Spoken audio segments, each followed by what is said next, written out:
What's the first thing someone should do financially after losing a spouse? Well, the first step will be selling the estate, right? It's not fun, but it has to be done. If a couple had a estate plan done before, that would be so much easier and the process can go relatively smoothly. But if the documents were outdated or even missing, this process can become complex and emotionally taxing very quickly. Oh, yeah, I'm sure. When you say estate planning, it's like wills, trusts, clear beneficiary designations, that all that has to be in place. What about estate taxes? Can that become a decent issue in terms of Massachusetts and federal?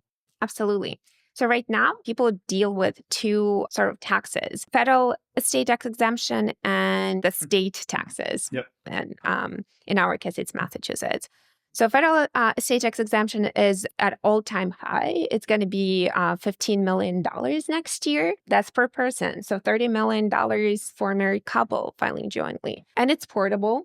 So it means that if one spouse hasn't fully utilized that exemption, it just passes to the surviving spouse. So it's really $30 million before you have to worry about it. Exactly. So I think most households in the United States don't have to worry about federal estate tax, which is good. On the other hand, a state tax is more of a concern right now. Yes.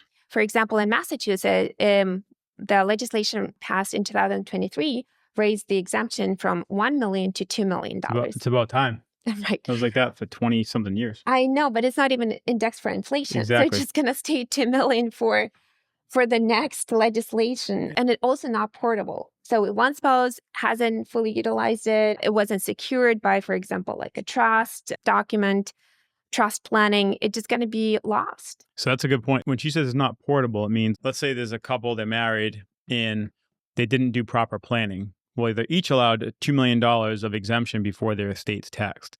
If you do a proper planning, then you can actually have $4 million worth of protection. Preserved. Let's say you didn't do the proper planning and one spouse passed away. That's gone. So the well spouse that's still living only has $2 million instead of $4.